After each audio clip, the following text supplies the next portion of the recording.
All right, guys, good morning. So today I'm going to talk about something a little bit different. Talk about this wedding venue that we bought 3 years ago, December 30th, 2020. We bought a massive property. It's like 9,000 square feet on 3 acres of land, okay? And began renovations. Now, we did a lot of it ourselves, which means we were doing it on a budget. And I kind of did a lot of things the wrong way, so I want to share with you some of my errors, right?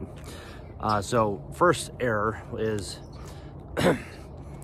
when we approached this property, we were trying to do everything on a budget, and we should have thought income first. We didn't open up our first Airbnb, which is the pool house, until after everything else was almost done too. We could have finished this unit, got it up for rent probably very quickly. And if we would have approached this more like a multi-family apartment complex where you renovate one unit, then move on to the next, then move on to the next, we could have done that and we could have generated income much, much faster. Instead, we approached it like a house, and by approaching it like a house, we tried to complete everything all at once. Meaning that, now we're still renovating, obviously. We've been doing all kinds of stuff. Cash, come on, buddy.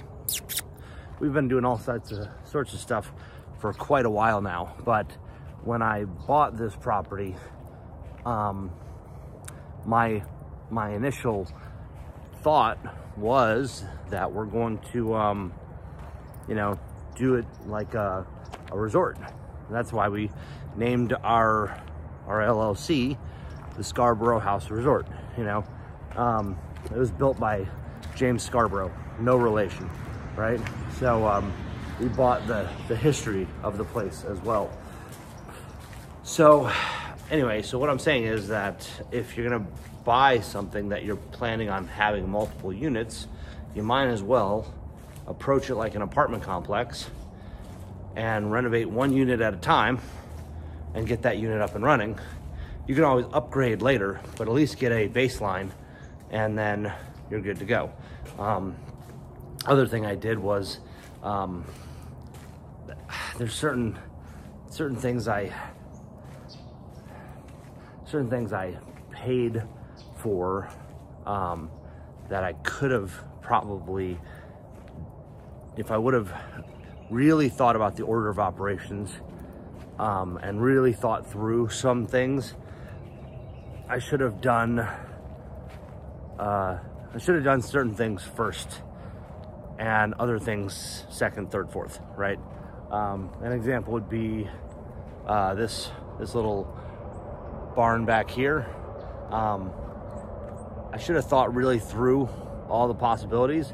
I ran power to it, I ran water to it, but the power I ran to it isn't enough to do a whole lot. So I didn't run enough electrical wire there. Also, I have this idea, like, what if we would have painted the metal roofs? You can paint metal roofs. Well, you can't do it now because you painted the rest of the house. Certain things like that. You always want to start from the top down on certain things. But anyway, order of operations, just different things like getting rid of some of the trash. I probably could have saved a few $1,000s, but it's taken me a while to get countrified, okay? Where we'll just take crap out and just burn it. And that seems to be okay. But I didn't always think like that, because I was like, all right, dumpster. But I guess there's certain things that you can do a little differently out here. Even filling the pool. I had a truck show up with water to fill the pool because I was worried about running the well dry. I didn't know that we were sitting on, I think the water company down the street. I talked to the owner and he's like, we're on a 600 billion gallon aquifer. There's enough water underneath us to fill Lake Michigan. I was like, well, holy shit. Okay. So anyway, so this is the backdrop for the mornings and evenings. Obviously, this is what a lot of people in the photography business call golden hour, which is just one of the best times to do your photography because it looks so good. Anyway, but then at night, we got all these lights. We've put up probably, I'd say it's gotta be north of 30,000 lights. This Christmas, we decorated. I left some of the stuff up. The decor, the lights that I put up are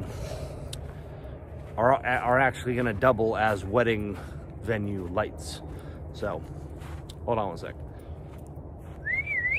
Cash, come. Come on, buddy, come.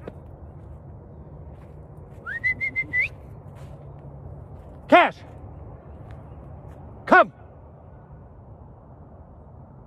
Yeah, he's way back there. I don't know if you can see him. Way back there. Also, probably spent some money on some things that were a little bit ambitious.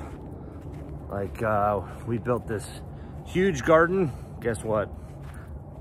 Me and my wife, we're not really gardeners. Good idea. Not really. Yeah. So anyway, if you're in real estate, you got to think through a few things. One of the things that is my main point is, if you're gonna buy a property and turn it into a venue, or you're gonna have multiple Airbnbs on it, start off with a minimum viable product. Get one thing that'll start to rent to get some income somewhere,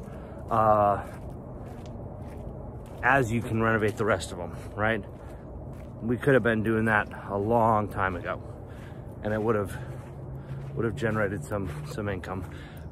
Things we're doing now, we just joined the Knot and WeddingWire, and that's like $1,000 a month for advertising, because at this point we got something that we've sold, I think, 7 weddings now. So our wedding packages are only like $5 grand. We'll sleep 14 people for 2 days and host your wedding for 5 G's. I mean, that's pretty ridiculous. So anyway, that's your little update on some of the mechanics of how this stuff works. Hopefully it's helpful to somebody who might be thinking, you know what? There's this crazy old house. It's huge. It's got all this space. I'd love to do a wedding venue. All right, see ya.